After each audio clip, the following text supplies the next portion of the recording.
বুঝেন নাই বিষয়টা?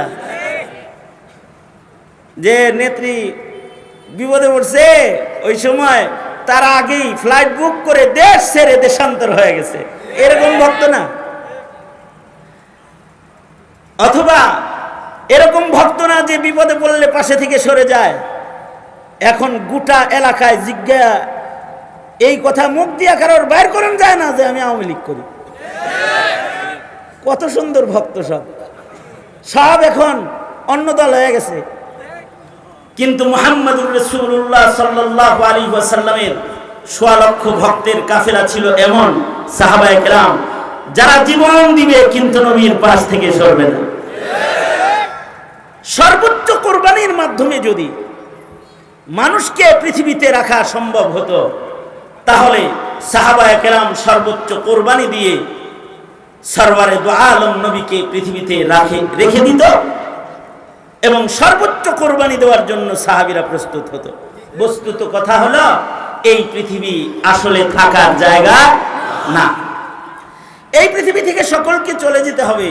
যাওয়ার আগে একটা মানুষ যদি এই পৃথিবী থেকে বিদায়ের পরে আল্লাহর জান্নাতকে নিজের ঠিকানা বানাইতে চায়, অর্থাৎ মৃত্যু দরজা দিয়ে মানুষ যখন দুনিয়া থেকে বের হয় দুই ভাগে বিভক্ত হয়ে বের হয়ে যায়। এক দল আগুনে চলে যায়, আর এক দল জান্নাতের বাগানে চলে যায়। আল্লাহু আকবার জোরে করে বলেন। মানুষ যারা কালেমা ওয়ালা এরা আল্লাহর জান্নাতের বাগানের দিকে তারা চলে যায়। মুমিনদের যাত্রা মৃত্যুর মাধ্যমে জান্নাতের দিকে হয়ে যায়। আর যারা বেঈমান, যাদের কালিমা নাই, ঈমান নাই, তাদের মৃত্যু নামক দরজা দিয়ে যাত্রাটা আগুনের দিকে হয়ে যায়। এমনকি বিচার দিবসে আল্লাহ যেদিন বিচার করবেন, বিচারের পরেও দুই দল হবে। এক দল আল্লাহর জান্নাতে আল্লাহর কাছে চির সুখের জান্নাতে চিরদিনের জন্য জায়গা পাবে, আর আরেক দল চির দুঃখের জায়গা জাহান্নামে চিরস্থায়ীভাবে নিক্ষিপ্ত হয়ে যাবে। মানুষগুলো দুই প্রকার হয়ে যাবে। যাদের ঈমান আছে তারা কোনো না কোনো এক সময় আল্লাহর জান্নাতে প্রবেশ করবে।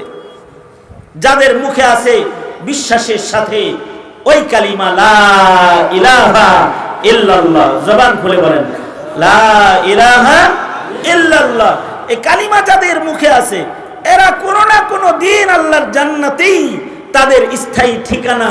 কালিমার বদলায়, ঈমানের বদলায় তাদের ঠিকানা আল্লাহর জান্নাত হয়ে যাবে। কিন্তু যাদের মুখে কালিমা নাই, একবারের জন্য মুখে উচ্চারণ করে নাই আবু তালিবের মতন, নবীজি আবু তালিবকে বলেছিল চাচা একবার বলেন লা ইলাহা ইল্লাল্লাহ, একবার বলেন। আপনি যদি একবার কালিমা বলেন আশফাউ বিহা ইনদাল্লাহ, তাহলে আমি আল্লাহর আদালতে এ কালিমার কারণে আপনার জন্য শাফাআত করব। অথবা উহাজ্জু বিকা বিহা ইনদাল্লাহ, আমি আল্লাহর সাথে বিবাদ করব আপনাকে জান্নাতে নেওয়ার জন্য। বাড়াবাড়ি করে হলেও আল্লাহর কাছে শাফাআত করে আপনাকে আমি জান্নাতে নিয়ে যাব।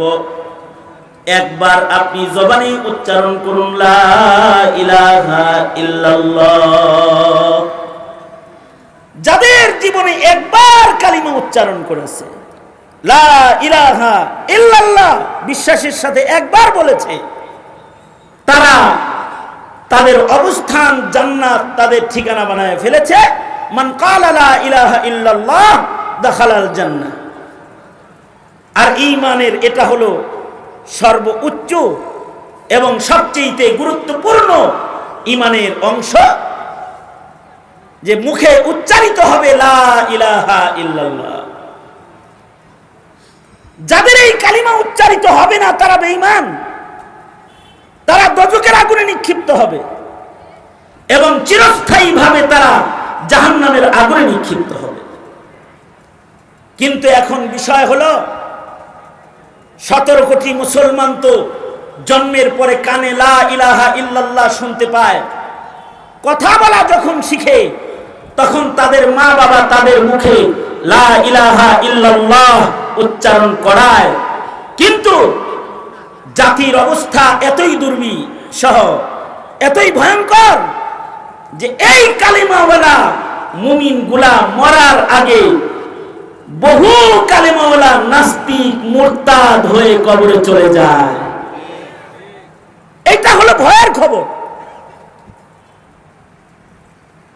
এখন আপনার সন্তান কি কালিমা নিয়ে কবরে যাবে না কালিমা ছাড়া কবরে যাচ্ছে? এইটা একটা পেরেশানি প্রত্যেকটা মুসলমানের এখন। কারণ আমার সন্তানের কালিমা কেড়ে নেওয়ার জন্য রাস্তার মোড়ে মোড়ে, স্কুলে, কলেজে, ইউনিভার্সিটিতে নাস্তিক বসে আছে আমার সন্তানের ঈমান নষ্ট করার জন্য। ঠিক কিনা জোরে আওয়াজ করে বলেন। শুধুই মাত্র সন্তানের ঈমান নষ্ট করার জন্য নাস্তিক এজেন্ট বসে আছে তা না, জাতীয়ভাবে আমার সন্তানের ঈমান নষ্ট করার জন্য পায় তারা চলছে। হিন্দুত্ববাদ প্রতিষ্ঠার মেহনত বিগত দিনে 16 বছর আওয়ামী লীগ করে গেছে। 16টা বছর শিক্ষা সিলেবাসকে পরিবর্তন করে শিক্ষা সিলেবাসের ভেতরে গোমাতা প্রবেশ করায় হিন্দু ধর্মের পরিচয় মুসলমানের কাছে পেশ করলেও 17 কোটি মুসলমানের মাটির মুসলমানদের কাছে নবীর পরিচয় পেশ করে নাই, বরঞ্চ নবীর দুশমনদেরকে শাহবাগ চত্বরে সরকার দিয়ে তারা বসায়েছে। চক্রান্ত হলো এদেশের মানুষের ভেতরে হিন্দুত্ববাদকে প্রতিষ্ঠা করা। শিক্ষা সিলেবাসের এমন কোন জায়গা নাই যেখানে আঘাত করে নাই। আঘাত করতে করতে আমাদের সন্তানগুলাকে ধর্মশূন্য করার জন্য ধর্মের নলেজ, ধর্মের ব্যাপারে আইডিয়া শূন্যের কুঠায় নিয়ে যাওয়ার মেহনত বিগত দিনে করা হয়েছে। আমাদের সন্তানদের এখন ইমানি আইডিয়া খুবই কমজোর। আপনার ঘরে আমার ঘরে তো মুসলিম সন্তান আছে, কিন্তু এই মুসলিম সন্তানগুলার ইমানের বিষয়ে আইডিয়া খুবই কমজোর। তাদের ইমান সংরক্ষণ করা তাদের জন্য এখন ভীষণ এক কঠিন কাজে পরিণত হয়েছে। আমার এক বন্ধু একজনের জানাজা পড়াইতে গেছে। জানাজা পড়ায় আইসা আমার সাথে দেখা হয়েছে, তো কান্না করতেছে। তা আমি বললাম, কাঁদো কেন? কয়, কান্দি মুসলিম সন্তানের ইমানি জিন্দিগি কত ভয়ঙ্কর হয়েছে আজকে সচক্ষে দেখে আসলাম। কি দেখে আসছ? আমি এমন একটা জানাজা পড়াইতে গেছি যেই মাইয়িতের ছেলে বিদেশ থেকে বাবার জানাজায় শামিল হতে এসেছে। ছেলে নিজের ছেলেকে নিয়ে আসছে দাদার লাশ দেখানোর জন্য। জানাজাটা পয়ডা কেবল